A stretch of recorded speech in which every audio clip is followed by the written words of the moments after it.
Hai semuanya, di kesempatan kali ini aku mau membahas alur film yang dirilis tahun 2013, yaitu Like Father Like Son. Film ini bergenre drama dan berdurasi 2 jam 1 menit yang disutradarai oleh Hirokazu Korida.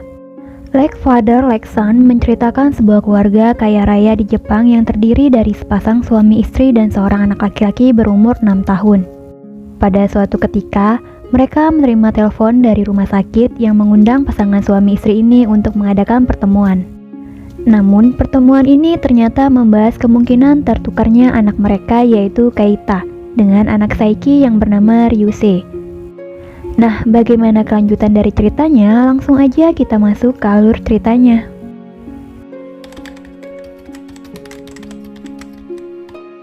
Film dimulai saat Ryota dan keluarga sedang berada di sebuah ruangan untuk wawancara tes masuk sekolah dasarnya Keita. Di sana, Ryota diajukan pertanyaan oleh 2 orang yang duduk di hadapannya. Di antara ia dan istrinya, siapa menurut Ryota yang paling mirip dengan karakteristik anak laki-laki mereka?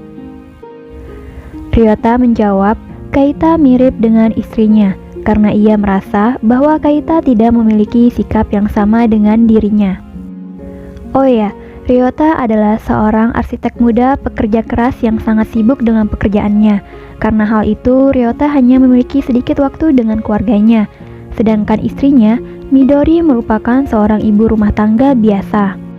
Tapi meskipun Ryota ini tidak memiliki banyak waktu untuk keluarganya, ia selalu berusaha mendidik Keita menjadi anak yang disiplin dengan memberikannya kegiatan tambahan seperti les piano dan sebagainya. Nah, sampai pada suatu saat, istrinya mendapat telepon dari rumah sakit di mana ia dulu melahirkan Keita. Pihak rumah sakit bilang bahwa mereka ingin bertemu dan berbicara langsung kepada Ryota dan Midori karena ada sesuatu hal yang penting yang ingin disampaikan. Di situ terlihat mereka berdua sangat cemas dan mereka berharap itu bukanlah hal yang buruk untuk mereka. Keesokan harinya, mereka datang ke rumah sakit. Ternyata mereka mendengar kabar buruk yang menjelaskan bahwa anak mereka Keita tertukar. Sontak mereka pun kaget dengan apa yang mereka dengar. Pihak rumah sakit baru mengetahui ketika Keita masuk sekolah dasar. Ternyata ketika tes darah yang dilakukan saat Keita masuk sekolah itu nggak cocok dengan orang tuanya. Pada malam harinya, Ryota dan Midori merayakan keberhasilan Keita yang berhasil lulus ujian sekolah dasar. Terlihat sekali mereka bertiga sangat bahagia. Keesokan harinya, mereka melakukan tes DNA untuk membuktikan perkataan pihak rumah sakit tersebut. Ternyata, Keita memang bukanlah darah daging mereka. Ryota dan Midori sangat sedih mengetahui kenyataan itu. Hasil tes ini juga membuktikan perkataan orang-orang terdekat mereka yang sering mengatakan bahwa Keita tidak mirip dengan mereka. Hari selanjutnya, Ryota dan Midori dipertemukan dengan pasangan suami istri dari keluarga Saiki dengan istrinya yang bernama Yukari. Di sana, mereka saling bertukar foto anak mereka, yaitu Keita dan Ryusei. Ternyata anak Ryota dan Midori selama ini diasuh oleh pasangan yang hidup di pinggiran kota yang juga memiliki toko elektronik. Selain Ryusei, mereka juga memiliki 2 anak lagi. Walaupun hidup mereka sederhana, tapi mereka adalah keluarga yang bahagia. Kemudian pihak rumah sakit bilang bahwa mereka harus memutuskan segera mungkin untuk melakukan pertukaran sebelum sekolah dasar dimulai. Midori yang mendengarnya pun menolak. Karena terlalu cepat waktunya yang hanya tinggal 6 bulan lagi. Gitu juga dengan keluarga Saiki yang menolak perkataan pihak rumah sakit tersebut. Saiki juga bilang mereka adalah anak manusia, bukannya barang yang mudah untuk ditukar-tukar. Nah, setelah pertemuan itu selesai, keluarga dari kedua belah pihak meminta agar mereka terus saling berkomunikasi karena mereka punya rencana sendiri untuk bertemu di tempat bermain dan mengajak anak-anak mereka. Tibalah saatnya mereka bertemu di tempat bermain. Terlihat Ryota diam-diam selalu memperhatikan Ryusei untuk meyakinkan dirinya bahwa Ryusei ini beneran anaknya atau bukan. Setelah selesai makan, Ryusei mengajak Keita bermain. Terlihat sekali anak mereka mudah akrab, sedangkan orang tuanya saling mengobrol. Kemudian Saiki mengatakan, "Aku ingin tahu berapa banyak yang bisa kita dapatkan sebagai ganti rugi atas masalah ini." Kemudian Ryota menjawab, "Bagiku uang tidak jadi masalah. Dia hanya ingin tahu bagaimana semua ini bisa terjadi. Nah, saat pertemuan ini juga terlihat Keita lebih kecil dan tenang dibandingkan Ryusei yang badannya lebih besar dan sangat aktif. Setelah pertemuan itu, Ryota bertemu dengan pengacaranya dan mengatakan kalau Ryota ingin mendapatkan hak asuh keduanya, yaitu Keita dan Ryusei. Di bulan Januari, mereka mengadakan pertemuan dengan pihak rumah sakit, pengacara, dan kedua keluarga itu Ryota dan Saiki. Pihak rumah sakit ini menyarankan kepada mereka agar Keita dan Ryusei untuk tidur di rumah orang tua kandungnya masing-masing, yaitu Keita tidur di rumah Saiki dan Ryusei tidur di rumah Ryota, karena anak seumuran mereka mudah untuk beradaptasi. Sebelum mereka ditukar, keluarga Ryota dan Saiki menghabiskan waktu bersama dengan anak mereka. Mulai dari main piano, main game yang dulunya jarang banget dilakukan oleh Ryota kepada Keita.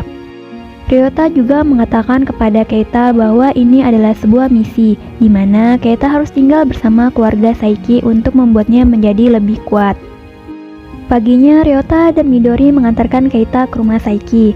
Terlihat keluarga Saiki yang sudah menunggu di depan rumahnya. Keita pun keluar dari mobil dan Ryusei masuk ke dalam mobil. Tanpa berlama-lama, Ryota pun langsung pergi dari rumah Saiki. Anak-anak itu mulai beradaptasi dengan lingkungan tempat tinggal mereka. Keita yang selama ini hidup berkecukupan dengan fasilitas mewah harus membiasakan diri tinggal di kediaman Ryusei. Gak mudah juga ya buat Ryota dan Midori yang sejak awal mendidik Keita dengan disiplin dan tata krama yang baik, dan tiba-tiba harus menerima kenyataan kalau Ryusei lah anak kandung mereka. Beberapa hari berlalu, mereka kembali ke rumah masing-masing. Keita cerita tentang pengalaman dia menginap di rumah Ryusei. Kita bilang di rumah Ryusei sangat ramai dan ibunya Ryusei sangatlah baik kepadanya.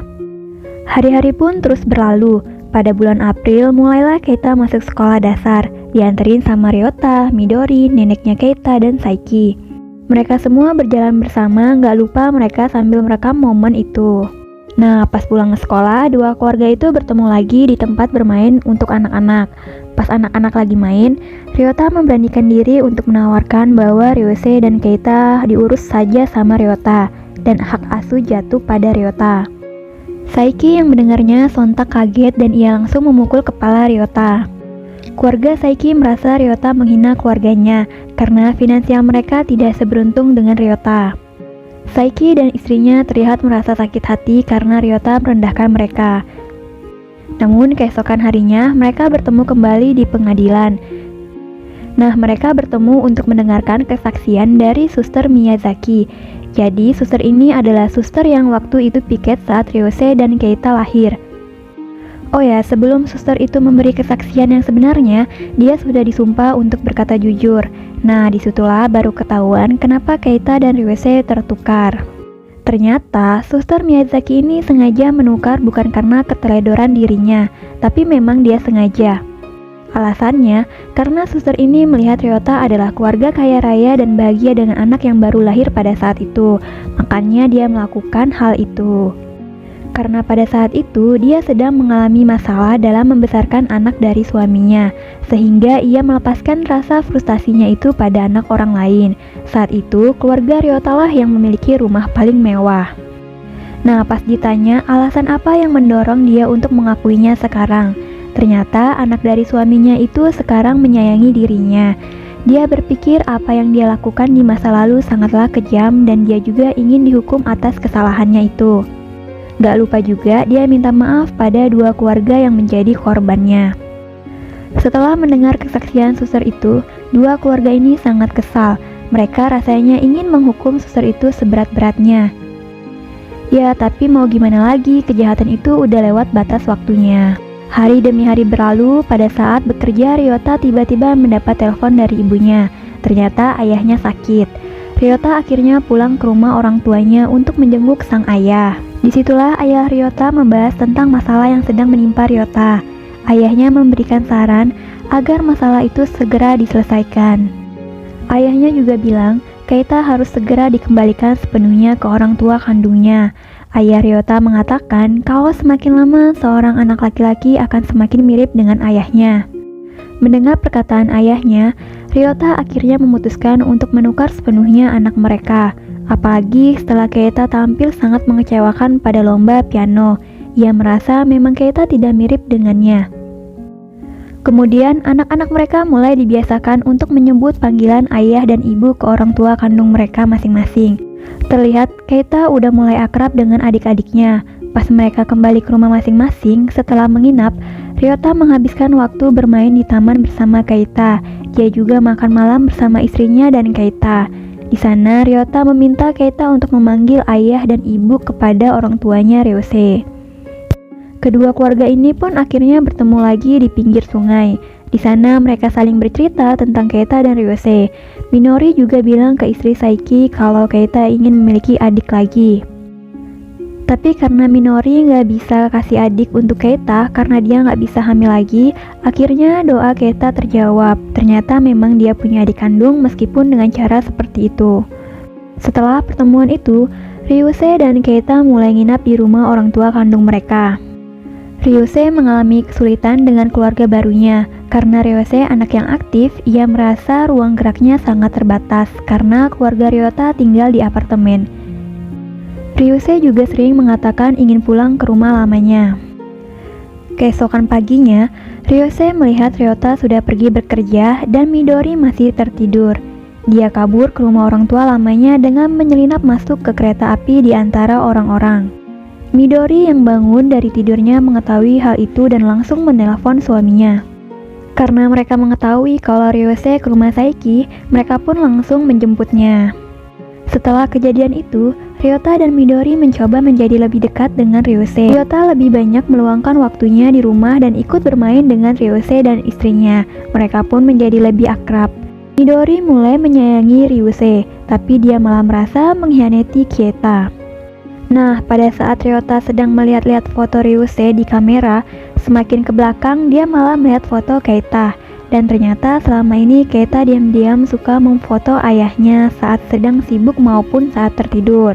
Melihat hal itu, mengingatkan Ryota pada Keita. Akhirnya Ryota memutuskan untuk berkunjung ke rumah Saiki.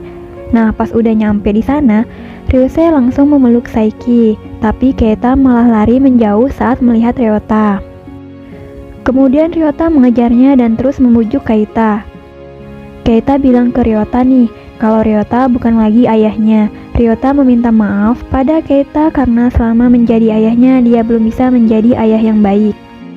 Dan belum bisa meluangkan banyak waktu untuk Keita. Ryota juga mengatakan pada Keita kalau misinya telah selesai. Keita yang mendengarnya pun luluh dan mereka saling berpelukan. Mereka kembali ke rumah Saiki. Film pun selesai.